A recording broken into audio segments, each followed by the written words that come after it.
नमस्कार सर। आपका पहले तो बहुत बहुत स्वागत है हमारे शो में और आपने अपना कीमती समय हमें दिया, इसके लिए बहुत बहुत धन्यवाद। तो जैसे कि सरकार बार बार पूछती है, बोलती है कि भाई नेशनल स्कीम जो हमारी एजुकेशन पॉलिसी है उसके ऊपर ध्यान देना चाहिए, लेकिन जैसे हम उत्तराखंड में रहते हैं तो यहाँ की बोली कुमाऊनी, गढ़वाली, जौनसारी, तो जैसे कि हम यूनिवर्सिटी लेवल में पढ़ रहे हों चाहे या फिर स्कूल लेवल में पढ़ रहे हों, तो वहाँ पर इस चीज़ के ऊपर ये ध्यान नहीं दिया जाता है। वहाँ पे जैसे कि बोला जाता है कि तुम अगर लिख रहे हो अपना एग्जाम तो फिर उसे इंग्लिश में ही दो या हिंदी में दो, तो कोई और बोली के ऊपर नहीं दिया जाता इतना ध्यान। तो आप उसके बारे में क्या कहना चाहेंगे? यह बहुत बड़ा दुर्भाग्य है कि गढ़वाल और कुमाऊं की जो इतनी समृद्ध सांस्कृतिक धरोहर है, जो हमारी बोली के रूप में प्रकट होती है, उसकी ओर अभी तक विशेष ध्यान नहीं दिया गया था। परंतु श्री नरेंद्र मोदी जी ने इसको बहुत रेखांकित किया है और हम गढ़वाली और कुमाऊनी के जो प्राथमिक शालाओं के पाठ्य पुस्तकों में दिए जाने वाले पाठ है वो भी तैयार कर रहे हैं।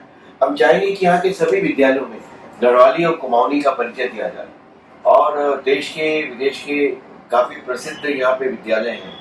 आप अगर उत्तराखंड में हैं और उत्तराखंड की संस्कृति से, यहाँ की विरासत से आप असंपृक्त रहते हैं तो यह एक विडंबना होगी।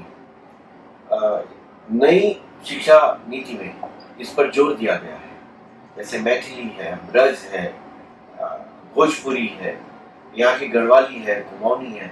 गढ़वाली भाषा अकादमी भी है, कुमाऊनी भाषा अकादमी भी है। उनको ज़्यादा इसमें शामिल किया जाना चाहिए और जो आपने विषय लिया है उस पर मैं समझता हूँ कि एक प्रोजेक्ट बना के हम सरकार को भी दे सकते हैं ताकि उस पर और त्वरा से काम किया जाए।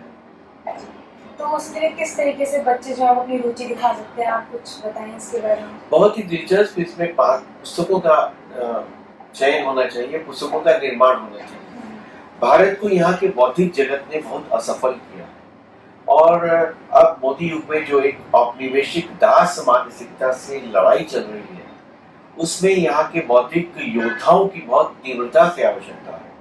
यहाँ का बौद्धिक वर्ग अभी तक इसी दास मानसिकता को ही प्रगतिशीलता की निशानी मानता रहा, लेकिन धीरे धीरे इसमें परिवर्तन आना शुरू हुआ। रविंद्रनाथ ठाकुर ने विश्व भारती में पहले बार ये प्रारंभ किया था कि दीक्षांत समारोह भारतीय वेशभूषा, भारतीय परंपरा से हो और वहाँ पे ताली या जिसको कहते हैं पश्चिमी पद्धति से तारीफ करना नहीं है। वहाँ पे अगर कोई वक्ता अच्छा बोल रहा है तो साधु साधु कहा जाता है। वहाँ पे वसंतोत्सव, पहला बैशाख, आषाढ़ का महीना, ये सब मनाए जाते हैं। उत्तराखंड सांस्कृतिक विरासत में समस्त विश्व में एक अनूठा स्थान रखता है। विद्या भूमि है, ज्ञान भूमि है और इसके ज्ञान की प्रभा, यहाँ की रश्मियां समस्त विश्व को आलोकित करती रही है, लेकिन स्वयं उत्तराखंड में दिया तले अंधेरा है जी। और यहाँ उस ज्ञान की रश्मियों का जो प्रकाश होना चाहिए उसकी ओर विशेष ध्यान नहीं दिया गया। हम इस पे एक प्रोजेक्ट बना रहे हैं जिसके अंतर्गत चाहेंगे कि गढ़वाली और कुमाऊनी की जो प्राथमिक बच्चों के लिए रुचिकर पुस्तकें हैं वो पढ़ाई जाए। देहरादून में जो पाठ्य पुस्तकें हैं उनमें गाय दिखाई जाती है जर्सी और मकान दिखाया जाता है लंदन का और बर्मिंघम का और लंकाशायर की वहाँ की जनता को दिखाया जाता है। दिखाया जाना चाहिए कर्णप्रयाग, दिखाया जाना चाहिए कुरुड़, दिखाया जाना चाहिए नौटी, दिखाया जाना चाहिए नंदा देवी के बारे में, नंदा राजात के बारे में, यहाँ के मेलों के बारे में, बेदनी बुग्याल के बारे में, यहाँ की जो भौगोलिक और सांस्कृतिक परंपरा है तो समस्त भारत में किसी से कम नहीं है। उसके पाठ छोटी छोटी पुस्तकों के रूप में दिखाए जाने चाहिए और उसकी हम तैयारी कर रहे हैं। एक हमने समिति भी बनाई है दिल्ली में और धर्मेंद्र प्रधान जी से भी हमने बात की है। तो मैं समझता हूँ कि हम उत्तराखंड में इस दिशा में एक पहल करेंगे और हिमगिरी विश्वविद्यालय के छात्रों को भी, मीडिया के छात्रों को हम उसमें शामिल करना चाहेंगे। सर एक सवाल पूछा था, जैसे आप ये कह रहे थे कि जिसके अंदर हम घर देखते हैं तो अमेरिकन या दुनिया के दूसरे देशों के दिखाए जाते हैं पाठ्य पुस्तकों में। ऐसे एक छोटे बच्चे की किताब मैंने देखा था जी, जहाँ पर लिखा हुआ था जी मीन्स जेंटलमैन और जेंटलमैन के साथ वो फोटो लगी हुई थी, एक व्यक्ति है जो कोट पहने है, जो टाई लगाए हुए है। तो छोटे बच्चे के मस्तिष्क पे गहरा प्रभाव पड़ता है इस चीज़ का, जब वो देखता है कि उसके पिता किसान है। मुझे लगता है जेंटलमैन ये नहीं हो सकते, क्योंकि उसके गहरे मन पर आघात इस बात को लेके प्रभाव पड़ गया है, और ये आघात है हमारे सभ्यता के ऊपर। तो कहीं ऐसा नहीं है कि एक विचार जो है जब हमें मैंडेटरी करना चाहिए कि नहीं, हमें अपनी पाठ्य पुस्तकों में बदलाव करना ही अनिवार्य करना चाहिए। अनिवार्य करना चाहिए। रितेश जी, आपने बहुत अच्छी बात की है। और मेघालय ने जब यहाँ के विद्यालयों को समाप्त किया तो उसके पीछे की एकमात्र जो उसकी उद्देशिका थी वो ये थी कि जो कुछ भी आपको मालूम है उसके प्रति आपके मन में एक तिरस्कार और हीनता का बोध पैदा हो जाए। जो कुछ भी आपका अपना है वह छोटा समझा जाए। जो कुछ भी आपकी भाषा, संस्कृति, पठन पाठन, ज्ञान, विज्ञान की परंपरा है उसको शून्य बना दिया जाए, और आपको लगे कि जिन लोगों ने आपको दास बनाया, आप पे अत्याचार किए, आपके ऊपर अनाचार किया, वे वास्तव में आपको सभ्य बनाने वाले हैं। अंग्रेज महान हैं, उन्होंने हमें अंग्रेजी भाषा दी, उन्होंने यहाँ रेलगाड़ियां चलाई, उन्होंने ICS ऑफिसर की, जिसको स्टील फ्रेम कहा जाता है, और यहाँ तो जंगली लोग रहते थे। माताएं, जब स्वामी विवेकानंद वहाँ शिकागो में गए, ईसाई पादरियों ने वहाँ पे पुस्तकें और पोस्टर छापे थे कि उस देश से आते हैं जहाँ की माताएं अपने घर के बच्चे जब होते हैं तो उनके पालन नहीं कर पाती, तो मगर बच्चों को खिला देते हैं। ये उस देश से आ रहे हैं जहाँ सांप और सपेरों का होता है, जहाँ रोप ट्रिक होती है, जहाँ ये रस्सी हवा में उड़ाई जाती है, और जहाँ हीजन और पैगन रहते हैं। इतना अपमान किया गया।